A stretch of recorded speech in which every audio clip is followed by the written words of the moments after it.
Coming up on Mountain News this morning, one school system will have their kids driving to class in style. And the barn flea market burned down over the weekend, creating a difficult time for some vendors. Dedicated to Eastern and Southern Kentucky, this is WYMT Mountain News this morning.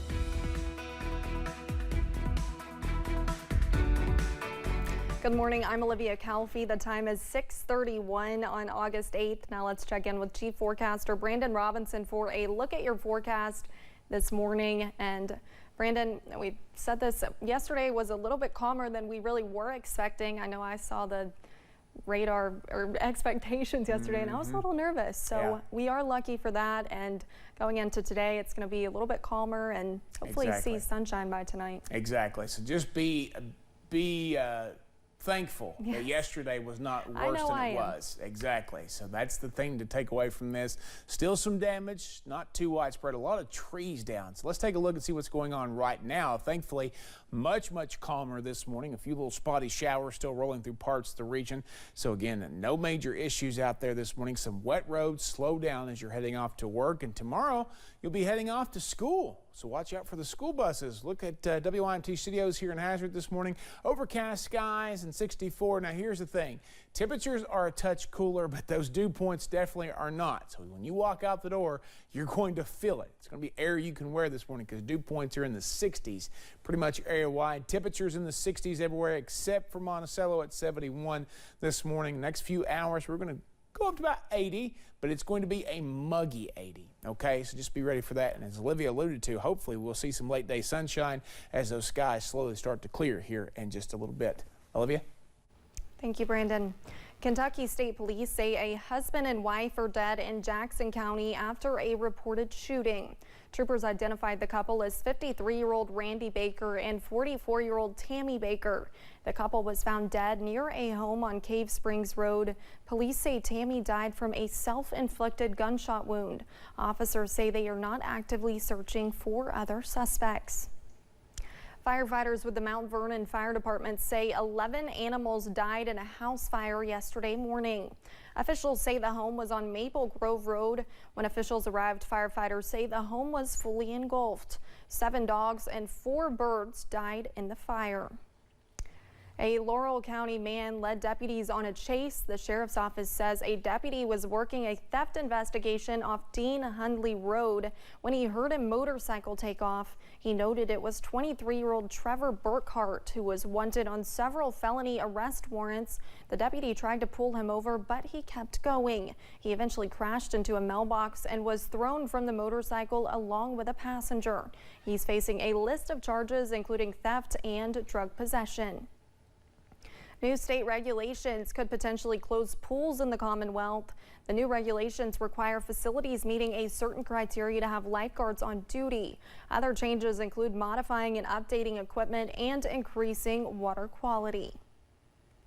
We were spared major storm damage in most of eastern Kentucky yesterday, but the storms did damage some homes and knock down trees in Louisa. No injuries were reported. One fire chief says folks saw what they believed was a tornado. A crew from the National Weather Service is expected to survey the damage today. In East Tennessee, tens of thousands were in the dark last night after damage due to high winds. Officials say it could take days to restore power to everyone. Loudon High School is closed today due to extensive property damage. Drone video also shows damage to homes in some areas and lots of trees down. The Commonwealth has received its first electric school bus right here in eastern Kentucky. Wolfe County Schools received multiple grants to fund the electric vehicle. Monday, they received 1 out of 4 electric buses they will be using in their bus routes this fall. WYMT's Madison Carmouche has more. Wolfe County Schools Superintendent Kenny Bell says that he wants their district to be a model of green energy. We are so happy at Wolfe County Schools to be the first district to have an electric school bus going. There's a lot of buzz in our community. It's very exciting, and we're very proud to do that, and especially because it models action for our students. Bell says they are setting a positive example for students and introducing them to career paths of the future. So we're happy to provide those opportunities for students. We think that's where the jobs of the future are, and we're very excited to offer those opportunities. The project has taken almost 2 years as Wolfe County Schools worked with the manufacturer Thomas and the supplier Boydcat. Working with Wolfe, I mean, there's so much that goes into it more than just buying a bus. When you go electric for the first time, you have to look at your electrical infrastructure. You know, you have to plan for your routes because you've got limited infrastructure right now. Wolfe County school leaders are eager to start the school year with this new adventure. Getting it set up was a process. You know, we did our application. I thought, you know, we're Wolfe County, we're not going to be the first in the state, but then we got notified that we were, and it's great. It's a good day for Wolfe County. In Wolfe County, Madison Carmouche, WYMT Mountain News. Wolfe County students head back to school tomorrow. Students in many other districts head back this week or next. You can find a list of start back dates on our website, WYMT.com. During a gathering in Perry County to mark another step in the fight against substance abuse, yesterday's Beacons of Hope program not only included state leaders, but people that are in recovery. The program is under Primary Care Centers of Eastern Kentucky, providing help to people from detox to community engagement. Holly Nation, who went through the program, says accountability is key to recovery. Especially now with like fentanyl coming on the scene and it pretty much almost being normal for people to overdose and not make it through. You need that accountability with staff and peer support and things like that.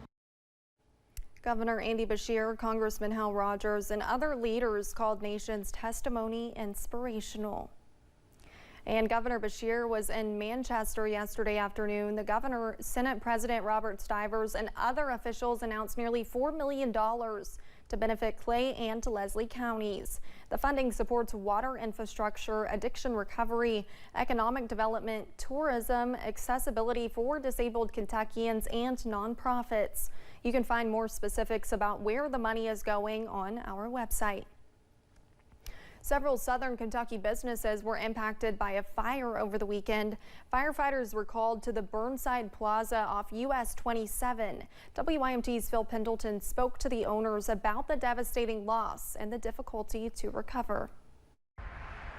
The vendors and buyers represent people from all over the country, as evidenced by a map that used to be in the barn. It was cork, and she drew the United States on there, all the states. And people would put a pin where they were from, and it was covered in pins. Strangers would come together, but after time, Shawyer said they became like family. People come in needing something, Jody gives it to them. Now Dennis and Jody Greer may be in need of help themselves after everything inside the vendor mall was destroyed. It would be great, it would be great if we could get help in some way, not for us, but they work so hard. They work so honestly hard. This fire remains under investigation by the state fire marshal. The fire chief says that the insurance company will be doing their own independent investigation. The owner says that it's a very complicated situation because many of the vendors did not carry individual insurance on their individual booths. Greer says he believes in working for what you have, but this loss may have him without a lot of options. We were always self-made. Never wanted to really ask. It's not putting anybody down for that because we were always there to give. Yeah. But now we're going to need help. Some of the vendors had just put up hundreds of dollars worth of stock that was lost. In Pulaski County, Phil Pendleton, WYMT Mountain News. No one was hurt, but the fire chief says one firefighter had to be treated for dehydration while fighting the fire. Several fire departments, police, and special response agencies responded.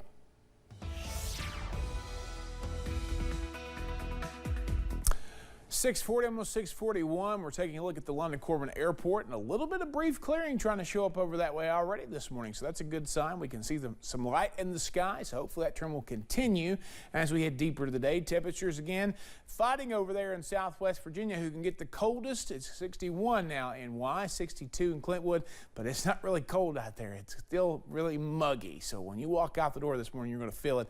On the other end of the scale, we've got 68 in a bunch of locations: Jonesville, Harlan, Manchester, London, and Middlesboro, and 71 in Monticello. Your out the door forecast: stray sprinkles across parts of the area this morning. Cloudy skies give way to clearing skies. And again, enjoy the cooler temperatures because it's still going to be muggy across the region. Olivia? Thanks, Brandon, and thank you for joining us. The time is now 6:41. Still to come on Mountain News this morning. The FDA approved a pill that is supposed to help with postpartum depression.